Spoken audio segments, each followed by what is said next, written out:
لمبی حدیث ہے. اور چوتھا انعام کیا ہے؟ وَذَكَرَهُمُ اللَّهُ فِي مَنْ عِنْدَهُ. آج کسی کا تذکرہ اخبار میں آ جائے، ریڈیو اور ٹیلی ویژن میں آ جائے، بڑی خوشی مناتا ہے. اس وقت میں بڑا معروف ہو گیا ہوں. لیکن یہ دنیا کی جھوٹی خواہش ہے. اصل تعریف وہ ہے کہ خالق و مالک فرشتوں کے سامنے جائے. اور صحیح بخاری کی روایت کیا بتاتی ہے؟ جب فرشتے واپس جاتے ہیں، مجلس ختم ہو جاتی ہے، تو اللہ سبحانہ و تعالی سوال کرتے ہیں بِأَيْنَ أَقْبَلْتُمْ؟ کہاں سے آئے؟ قَالُوا مِنْ عِنْدِ عِبَادِ اللَّهِ فِي الْأَرْضِ. خالق و مالک جانتے ہیں، وَهُوَ أَعْلَمُ بِهِمْ. روایت بھی بتاتی ہے اللہ تو جانتے ہیں، کیونکہ اس کے حکم کے بغیر تو نورانی مخلوق زمین پہ آ ہی نہیں سکتی. لیکن ان کو گواہ بنانے کے لیے پوچھتے ہیں. فرشتے جواب دیتے ہیں زمین پہ کہتے ہیں اور تیرے مقربین کے ساتھ بیٹھے رہے. لمبی حدیث سے اللہ سبحانہ و تعالیٰ فرماتے ہیں میں تمہیں گواہ بناتا ہوں جتنے لوگ اس مجلس میں موجود تھے میں نے سب کو معاف کر دیا. سبحان اللہ. کہنے والا فرشتہ ہی کہتا ہے یا رب ان فیہم عبدا خطاء انما مر بمجلس فجلس معهم. مقربین تو بیٹھے. ایک شخص ویسے گزر رہا تھا، گزرتے گزرتے اس کا بھی جی چاہا میں بھی بیٹھ جاؤں، اور اس نے غلطیاں کی ہوئی ہیں اس کو بھی معاف کر دیا. صحیح بخاری کے الفاظ کیا ہے؟ هم الجلساء لا يشقى بهم جليسهم.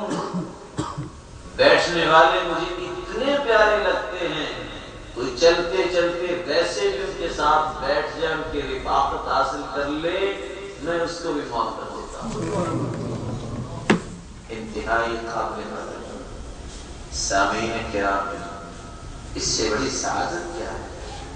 اگر زندگی میں ایک مجلس میسر آ جائے جس میں اللہ اور اس کے رسول کی بات ہو رہی اور اللہ سبحانہ و تعالیٰ کے نورانی فرشتے دعائیں کر رہے ہیں اور خالق و مالک فرشتوں سے مخاطب ہو کر کہتے ہیں، اور روایت کے الفاظ یہ بھی ہیں قوموا مغفورا لکم وبدلت سیئاتکم حسنات. جب مجلس ختم ہوتی ہے آواز لگائی جاتی ہے کھڑے ہو جاؤ، لوٹ جاؤ اپنے گھروں کو، تم سب کو اللہ نے معاف کر دیا اور تمہارے گناہوں کو بھی وبدلت سیئاتکم حسنات، تمہارے گناہوں کو بھی اللہ نے نیکیاں بنا دیا. نبی کریم صلی اللہ علیہ وآلہ وسلم نے فرمایا اس قرآن کی تلاوت میں مہارت حاصل کرنے والا، اچھے انداز سے تلاوت کرنے والا، اس کے تقدس، اس کی عظمت و جلالت کو سمجھنے والا اللہ کے ہاں اتنا مقرب بن جاتا ہے کہ قیامت کے دن جس دن ہر شخص پریشان ہوگا. اور پریشانی کا عالم کیا ہوگا کہ انبیاء کی زبان میں بھی نفسی نفسی کا عالم، کوئی کسی کے کام نہیں آئے گا. اور قرآن مجید میں اللہ سبحانہ و تعالیٰ اس کا نقشہ یوں کھینچتے ہیں یوم یفر المرء من اخیہ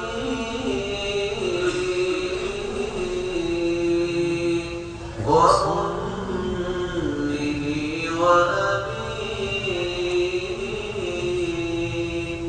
وصاحبتہ وبنیہ لکل امرئ منہم یومئذ شأن یغنیہ. کندھے پہ ہاتھ رکھ کے خواہشہ نے کھانا کر دیا، قیامت کو کرے گا، میرا تو سے تعلق ہی نہیں. وَأُمِّهِ وَأَبِيهِ. والدہ ساری رات بے آرام رہ کے اپنے بیٹے کی نیند کا خیال رکھتی ہے. والدہ جب تک اولاد کو دیکھتی ہے اس کو سکھ اور چین کی نیند نہیں آتی، قیامت کو انکار کر دے گا. وہ ابھی سارا دن اپنی اولاد کی خاطر گھومتا پھرتا نظر آتا ہے، یہ باپ تو انکار کرتا ہے۔ بیوی جس کی خاطر انسان والدین کو بھی ناراض کرتا ہے اور اللہ کو بھی ناراض کر بیٹھتا ہے، یہ قیامت کو کہہ دے گی اس کے سچ تو میرے خامد نہیں، کوئی کسی کے کام نہیں آنے گا۔ ہر شخص کو اسی فکر اللہ ہوگی آج میرے ساتھ کیا ہونے والا ہے۔ اور قرآن مجید نے دوسری جگہ تو اس کی مزید وضاحت کر دی کہ جب حساب و کتاب ہو رہے ہوں گے اور جنہوں نے جانا ہے بری جگہ میں، يُبَصَّرُونَهُمْ يَوَدُّ الْمُجْرِمُ لَوْ يَفْتَدِي مِنْ عَذَابِ يَوْمِئِذٍ بِبَنِيهِ وَصَاحِبَتِهِ وَأَخِيهِ وَفَصِيلَتِهِ الَّتِي تُؤْوِيهِ وَمَن فِي الْأَرْضِ جَمِيعًا ثُمَّ يُنْجِيهِ۔ دہتی ہوئی آگ کو دیکھ کر کہنے والا کہے گا، اے اللہ میرے بیٹوں کو جلا دینا، مجھے چھوڑ دے۔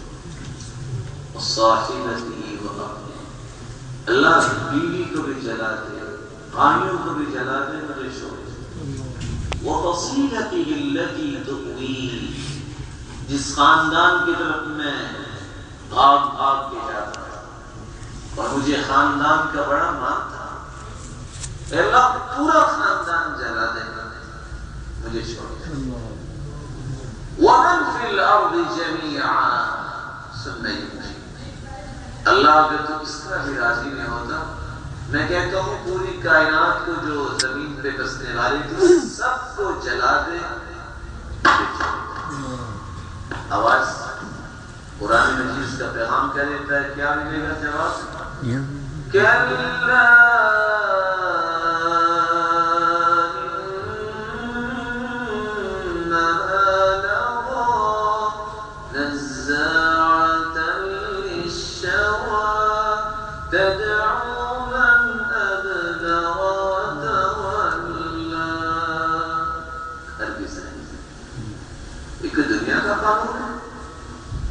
کہ گناہ کوئی کرے اور مصیبت کسی اور پہ آئے، کہ کوئی دنیا کا الرٹ ہے، بادشاہ خوشی میں بیٹھا ہو، کوئی گالی بھی دے دے تو انعام دے دیتا ہے، اور اگر ناراضگی میں بیٹھا ہے کوئی سلام بھی کہہ دے تو اس کو سزا دے دیتا ہے۔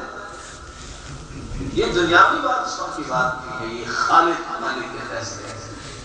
اتنا ہے یہ دہتی ہوئی آگ، نزاعۃ للشوا، انسانی چمڑی کو ادھیڑ دینے والی آگ، وہ تو آوازیں ہوتی ہیں۔ کہاں ہے دنیا میں قرآن سے راز کرنے والا؟ کہاں ہے دنیا میں دنیاوی دوڑ اس کو پسند آئی، اس کو یہ پتہ نہیں تھا کہ عزت تو رکھی اللہ نے قرآن میں۔ اور آج یہ بات ابھی آپ پیغام سن رہے تھے، مثل پیغام کا حل کیا ہے؟ دنیا جہان کی قلق، اضطراب، فرسٹریشن، اس کا سبب یہ ہے کہ قرآن سے ہمارا لگاؤ ہے۔